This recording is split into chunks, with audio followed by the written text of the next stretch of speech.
Okay students, अब जो हमने डिजिटल इलेक्ट्रॉनिक्स का टॉपिक स्टार्ट किया था, आज हम इसके अंदर पढ़ेंगे विजुअल जो है बुलियन अलजेब्रा।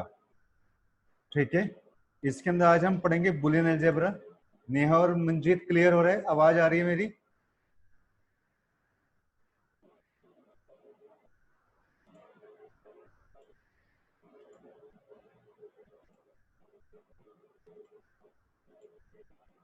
ओके, तो बुलियन अलजेब्रा का मतलब कंसेप्ट आपके पास क्या होता है यहाँ पे?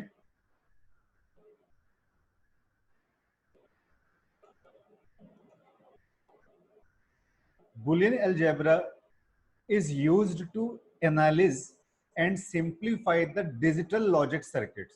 हम बुलियन अलजेब्रा किस लिए यूज करते हैं? अगर आप डिजिटल या लॉजिक सर्किट्स को आप सिंप्लीफाई करना चाहते हो। और ये कौन से? It uses only the binary numbers that is 0 and 1। और इसमें हम जो दो बाइनरी नंबर्स को हम यूज करते हैं, जो कौन कौन से होते हैं, एक तो 0 होता है आपके पास और एक 1 होता है।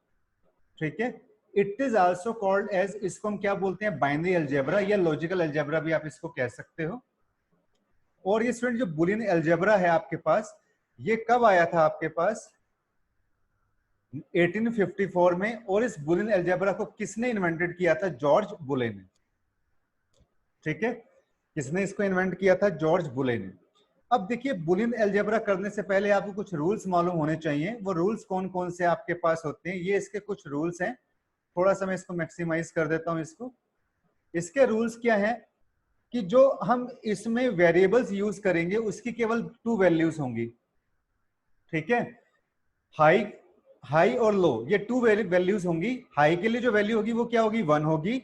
और लो के लिए जो वैल्यू क्या होगी? वो 0 होगी। समझ में आ रहा है नेहा और मंजीत? हाई के लिए वैल्यू क्या होगी? 1 होगी। और जो लो के लिए वैल्यू होगी वो क्या होगी? 0 होगी। Does complement of variable b is represented by, okay, b is represented by as, अगर हम किसी का कॉम्प्लीमेंट लेते हैं ना, तो कॉम्प्लीमेंट हम कैसे लेंगे? b बार। ये जो मैंने यहाँ पे लिखा हुआ है ये b बार है, ये कॉम्प्लीमेंट के लिए होता है। जैसे इसको हम ओवर बार भी बोलते हैं student. Complement of a variable is represented by N over bar. ठीक है, अगर मान लीजिए किस तरीके से ओवर बार का फायदा क्या होगा, क्यों हम यूज करते हैं कि अगर b बराबर 0 है देन b का कंप्लीमेंट कितना हो जाएगा आपके पास? 1। अगर ऐसी b बराबर 1 है देन b का जो आपके पास कंप्लीमेंट कितना हो जाएगा? 0 हो जाएगा। मतलब आपके पास क्या है कि 0 का 1 हो जाएगा, 1 का आपके पास क्या होगा? बार लगाने से वो उसका उल्टा 0 हो जाएगा आपके पास।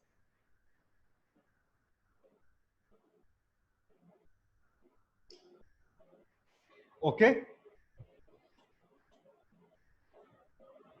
नेक्स्ट इसके अंदर आपके पास आता है O-ring of the variables is represented bye plus sign.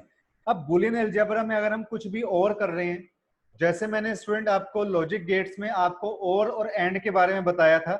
और कब यूज होता है? जब हम प्लस का साइन यूज करते हैं। और में हम प्लस का साइन यूज करते हैं। For example, ORing of ABC is represented as, अगर मुझे ए और बी सी में ओरिंग लगानी है तो मैं कैसे लिखूंगा? A plus B plus C. ठीक है, ऐसी एंडिंग होती है आपके पास। लॉजिकल एंडिंग ऑफ द 2 और more variables is represented by writing a dot between them such as a dot b dot c। ठीक है, ये एंडिंग के लिए हो जाएगा और ये a plus B plus C ORing के लिए हो जाएगा। समटाइम द डॉट में बी ओमिटेड लाइक abc। कई बार क्या होता है कि जैसे यहाँ पे तो ये a डॉट बी आपको यहाँ पे नजर आ रहा है स्टूडेंट। ठीक है ना, आपको यहाँ पे तो a डॉट बी नजर आ रहा है, लेकिन कई बार क्या होता है ये इसी तरीके से लिखा होता है, सिंपली ऐसे, बीच में डॉट नहीं लगे हुए होते। ठीक है, ओके। अब ये तो हमारा कंसेप्ट हो गया कि बुलियन अलजेब्रा कब आया था? 1854 में आया था। जॉर्ज बुले ने इसको डेवलप किया था। ये दो नंबर्स को जो है रिप्रेजेंट करता है, 0 और 1। हाई के लिए क्या होगा? 1 होगा। और आपके पास 0 के लिए, लो के लिए क्या होगा? 0 होगा। अब हमारे पास इसमें कुछ बुलियन लॉज भी आ जाते हैं। आपके पास 6 टाइप्स के लॉ होते हैं स्टूडेंट आपके पास। सबसे पहला आपके पास आता है कम्युनिटी लॉ। कम्युनिटी लॉ आपके पास क्या आता है? डेफिनेशन आ जाती है आपके पास, any binary operation which satisfy the following expression is referred to as cumulative operation। कोई भी बाइनरी ऑपरेशन जो इस एक्सप्रेशन को जो आपका ये एक्सप्रेशन दे रखा है, अगर इसको सेटिस्फाई करती है तो ये एक्सप्रेशन देखिए आपके पास क्या कहता है, मैंने इसको बड़ा कर दिया है। ये एक्सप्रेशन क्या कहता है, ये इसको हम क्या बोलेंगे स्टूडेंट, कम्यूटेटिव लॉ, कि जैसे ए एंड बी बराबर है, इस कम्यूटेटिव लॉ में क्या होता है, इसके अपोजिट ए एंड बी बराबर क्या हो जाएगा, बी एंड ए। ठीक है। और दूसरा क्या, ये तो हमने एंडिंग के केस में बताया। सेकंड आपके पास स्टूडेंट क्या आता है, ए प्लस बी बराबर है बी प्लस ए।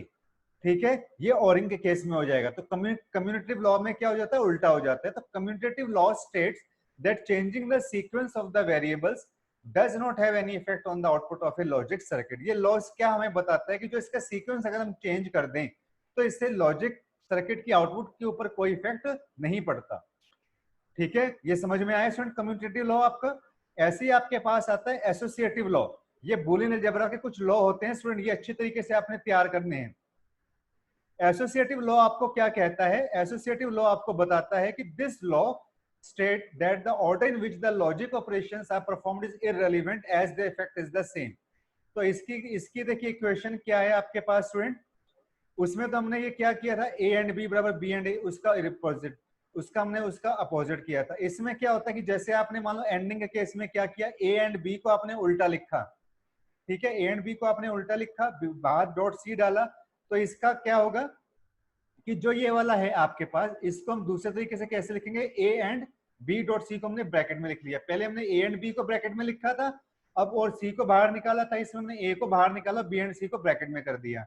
और इसमें हमने क्या काम किया, ए प्लस बी प्लस सी बराबर, इसमें हमने क्या काम कर दिया, ए प्लस बी प्लस सी, जो ए प्लस बी को हमने ब्रैकेट में लिखा था उसको हमने बाहर रख दिया। तो ऐसा लॉ को हम क्या बोलते हैं, एसोसिएटिव लॉ। फिर आता है स्टूडेंट डिस्ट्रीब्यूटिव लॉ। ये लॉ अच्छी तरीके से तैयार कर लेना स्टूडेंट। ये क्या कहता है, देखिए यहाँ पे डिस्ट्रीब्यूटिव लॉ क्या कहता है, A dot A and B और सी, इसको लिखा। अब इसको आपने सॉर्ट आउट करना है, तो ए को बी से मल्टीप्लाई कर दिया तो क्या हो गया, A and B, plus plus यहाँ पे आ जाएगा। अब ए को सी से मल्टीप्लाई कर देंगे क्योंकि हमने ए यहाँ पे कॉमन लगा रखा है।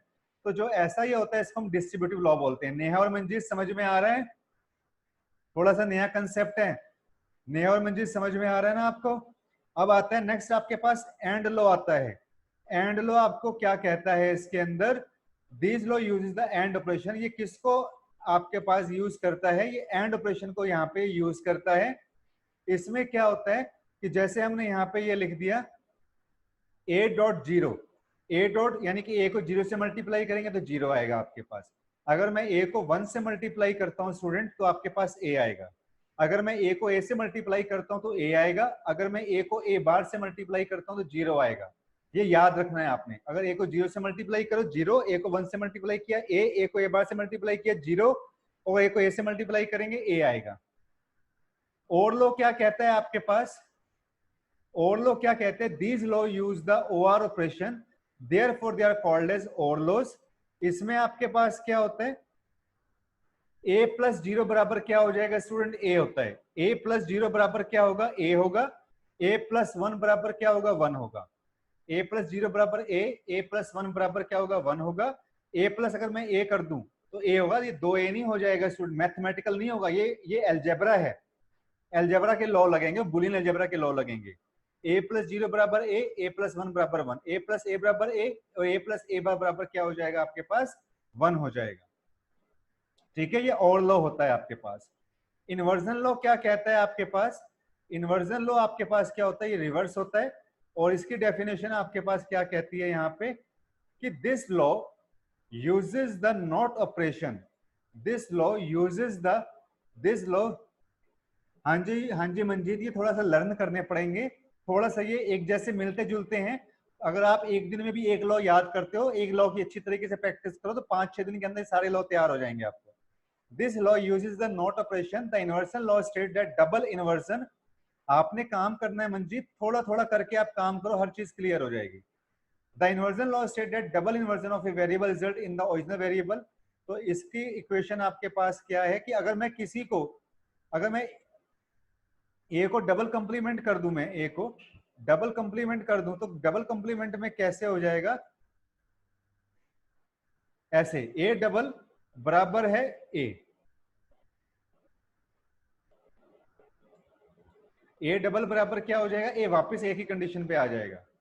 ठीक है, तो इन लॉ को आपने अच्छी तरीके से पढ़ना है। बुलियन अलजेब्रा के मैंने जो आपको ये आज बताए हैं, ये अच्छी तरीके से आपने तैयार करने हैं। इसके लेक्चर के अंदर हम इतना ही डिस्कस करेंगे स्टूडेंट। ठीक है, थैंक यू स्टूडेंट।